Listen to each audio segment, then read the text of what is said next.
perkenalkan aku Satriani Airisawaris dari Prodi Manajemen Keuangan Negara. Kali ini aku bakal bahas materi tentang sistem pengendalian intern pemerintah. Nah, apa sih SPIP itu? Simak yuk. Sistem pengendalian internal dan sistem pengendalian intern pemerintah. SPI itu adalah proses yang dilakukan oleh pimpinan dan seluruh pegawai untuk memberikan keyakinan yang memadai atas tercapainya tujuan organisasi. Sedangkan SPIP adalah SPI yang diselenggarakan oleh di lingkungan pemerintahan, di lingkungan pemerintah pusat dan pemerintah daerah. Kenapa sih dibutuhkan SPIP? Nah, di Undang-Undang Nomor 1 Tahun 2004, di pasal 55 ayat 4 disebutkan bahwa Menteri Pimpinan Lembaga selaku pengguna anggaran atau pengguna barang harus memberikan pernyataan bahwa pengelolaan APBN diselenggarakan berdasarkan sistem pengendalian intern yang memadai dan akuntansi keuangan yang telah diselenggarakan sesuai dengan standar akuntansi pemerintah. Dalam rangka meningkatkan kinerja, transparansi, dan akuntabilitas, Presiden selaku kepala pemerintah mengatur terkait penyelenggaraan sistem pengendalian intern ini. Nah, SPI ditetapkan dengan peraturan pemerintah. Latar belakang dibutuhkannya SPI untuk memenuhi ketentuan di Undang-Undang Nomor 15 Tahun 2004 di pasal 12 yang berbunyi bahwa dalam rangka pemeriksaan keuangan dan atau kinerja, pemeriksa melakukan pengujian dan penilaian atas pelaksanaan sistem pengendalian intern pemerintah. Nah, di Undang-Undang Nomor 15 Tahun 2006 menyatakan bahwa BPK adalah lembaga yang memeriksa pengelolaan dan tanggung jawab keuangan negara. Di PP Nomor 60 Tahun 2008 untuk mencapai pengelolaan keuangan negara yang efektif, efisien, transparan, akuntabel, Menteri Pimpinan Lembaga, Gubernur dan Bupati atau Wali Kota harus wajib melakukan pengendalian atas penyelenggaraan kegiatan pemerintahan. Yang mana penyelenggaraan kegiatan pemerintahan ini harus memiliki tanggung jawab operasional kegiatan pemerintah pada manajemen yang harus berpedoman pada SPIP. Tujuan SPIP itu apa sih? Tujuannya untuk memberikan keyakinan yang memadai bagi tercapainya efektivitas efisiensi, lalu ada andal dalam laporan keuangan, pengamanan aset, dan ketaatan terhadap peraturan perundang-undangan. Perspektif SPIP untuk mewujudkan kegiatan yang efektif efisien, lalu andal dalam laporan keuangan, pengamanan aset, dan taat dalam peraturan, harus dilaksanakan SPIP dengan 5 unsur, yaitu adanya lingkungan pengendalian, penilaian risiko, kegiatan pengendalian, informasi dan komunikasi, serta pemantauan pengendalian intern. Unsur SPIP itu ada 5. Yang pertama, ada lingkungan pengendalian.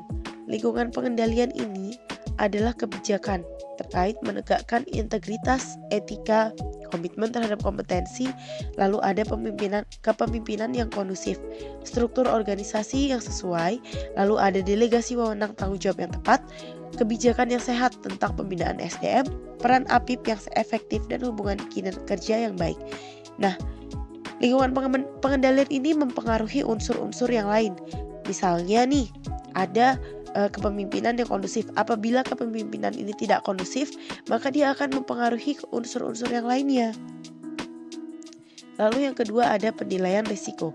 Penilaian risiko itu adalah kegiatan yang menilai kemungkinan terkait terjadinya hal-hal yang mengancam pencapaian tujuan dan sasaran instansi pemerintah. Ada berupa identifikasi risiko dan analisis risiko. Identifikasi risiko itu menggunakan metodologi identifikasi yang sesuai dengan tujuan dari instansi pemerintah, lalu mengidentifikasi dari faktor eksternal dan internal menggunakan mekanisme yang memadai, lalu ada melaksanakan penilaian atas faktor lain yang dapat meningkatkan risiko, lalu ada identifikasi secara keseluruhan pada setiap tingkatan. Lalu ada analisis risiko. Penilaian risiko berupa analisis risiko itu berarti menentukan dampak dari risiko terhadap pencapaian tujuan, lalu mengidentifikasi risiko dari faktor internal dan eksternal, lalu ada menerapkan prinsip kehati-hatian dan memberikan perhatian khusus terhadap risiko yang menuntut perhatian pimpinan pusat. Selanjutnya ada unsur kegiatan pengendalian. Kegiatan pengendalian itu dipengaruhi oleh eksternal dan internal. Eksternal dari penetapan undang-undang baru dan internal itu perubahan prosedur. Kegiatan pengendalian berupa hal-hal di samping ini, ada review kinerja, ada pembinaan sumber daya manusia, ada pengendalian fisik aset, dan lain sebagainya. Nah, kegiatan pengendalian ini bertujuan untuk mencegah dan mengurangi dampak dari resiko. Selanjutnya ada informasi dan komunikasi. Informasi itu adalah data yang diolah, sedangkan komunikasi adalah proses penyampaian pesannya. Di mana informasi dan komunikasi ini itu ada pertama meliputi sarana dan komunikasi. Sarana dan komunikasi ini dapat berupa dari buku pedoman kebijakan prosedur, dari surat edaran, memorandum, papan pengumuman, situs internet dan intranet, lalu ada rekaman video, email, arahan lisan maupun tindakan dari pimpinan yang mendukung implementasi SPI. Untuk manajemen sistem informasi sendiri, itu pimpinan instansi perlu mempertimbangkan terkait manajemen sistem informasi, mekanisme identifikasi kebutuhan informasi, ada pengembangan dan kemajuan teknologi, pemantauan mutu informasi, dan kecukupan SDM dan keuangan untuk pengembangan teknologi informasi. Pemantauan pengendalian intern adalah proses penilaian atas mutu kinerja pengendalian internal dan proses memberikan keyakinan bahwa temuan audit dan evaluasi lainnya itu akan segera ditindaklanjuti. Dari pemantauan pengendalian intern meliputi 3 kegiatan ini, dari pemantauan, evaluasi, dan tindak lanjut. Untuk pemantauan sendiri akan dilaksanakan bagaimana strategi untuk meyakinkan. Lalu ada informasi dan fungsi pengendalian yang efektif, komunikasi dengan pihak eksternal, struktur organisasi dan supervisi yang memadai. Lalu ada membandingkan data yang tercatat dalam sistem informasi dan keuangan dengan aset fisik, lalu menindaklanjuti terkait rekomendasi penyempurnaan pengendalian internal, meminta masukan tentang efektivitas pengendalian intern, dan tingkat kepatuhan terhadap kode etik atau peraturan bagi pegawai. Untuk evaluasi terpisah itu ada metodologi berupa evaluasi pengendalian intern yang harus logis, memiliki sumber daya, kemampuan, dan independensi yang memadai, serta kelemahan yang ditemukan harus segera diselesaikan. Bentuk tindak lanjutnya itu harus memiliki mekanisme yang meyakinkan. Ditindaklanjutinya temuan audit atau review lainnya dengan segera. Pimpinan instansi pemerintah harus tanggap terhadap temuan dan penindaklanjutan dari temuan dan rekomendasi pemerintah ini harus dilaksanakan dengan tepat.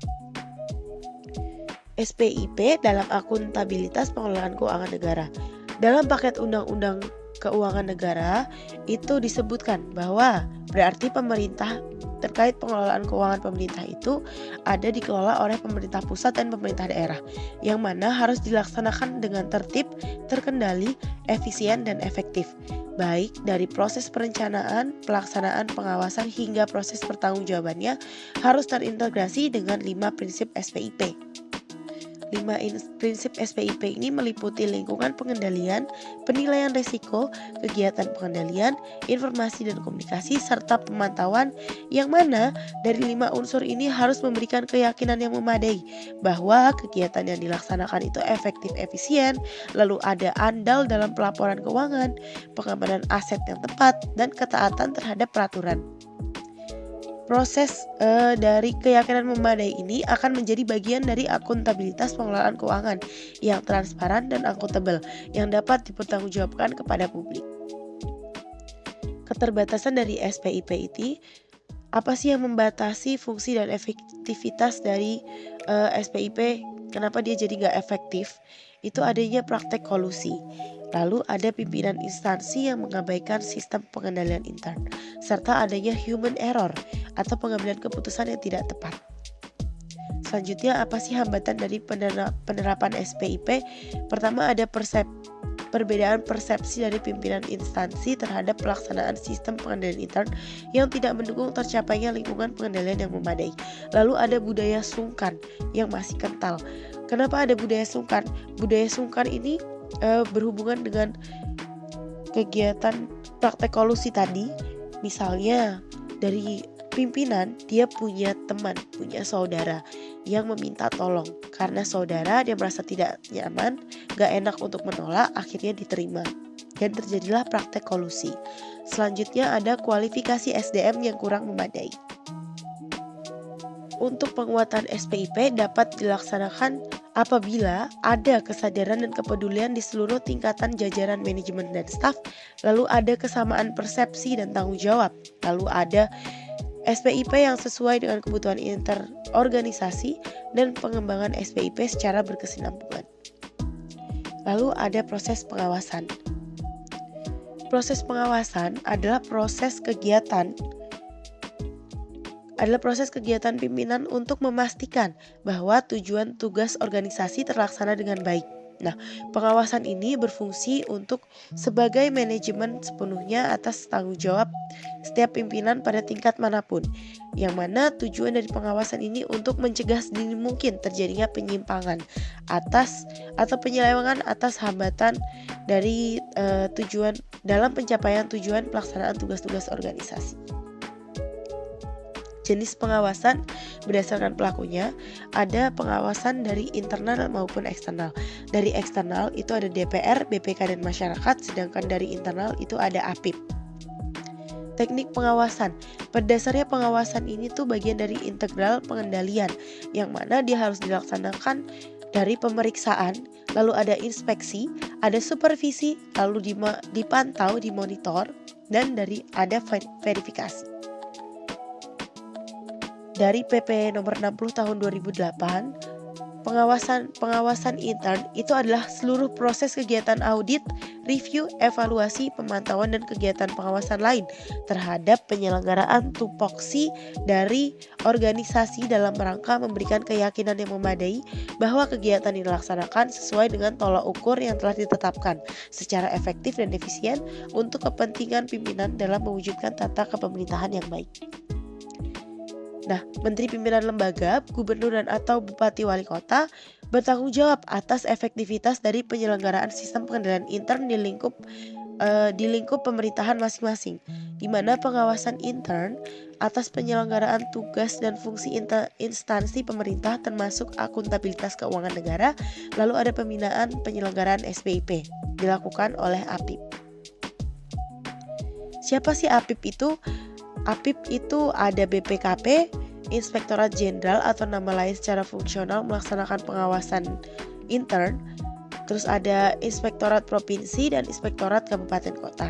Nah, BPKP ini melakukan pengawasan intern terhadap akuntabilitas keuangan negara yang meliputi kegiatan bersifat lintas sektoral, lalu ada kegiatan kebendaraan umum, lalu ada kegiatan lain yang berdasarkan penugasan dari Presiden. Pembinaan penyelenggaraan SPIP ini dimulai dari menyusun pedoman teknis penyelenggaraan, lalu ada sosialisasi, lalu melakukan pendidikan dan pelatihan, lalu melakukan pembinaan dan konsultasi, serta meningkatkan kompetensi auditor APIP, yang mana dilakukan oleh BPKP. Terima kasih, mungkin sekian video materi kali ini. Apabila ada kesalahan atau tambahan bisa ditambahin di kolom komentar. Sampai ketemu di video selanjutnya.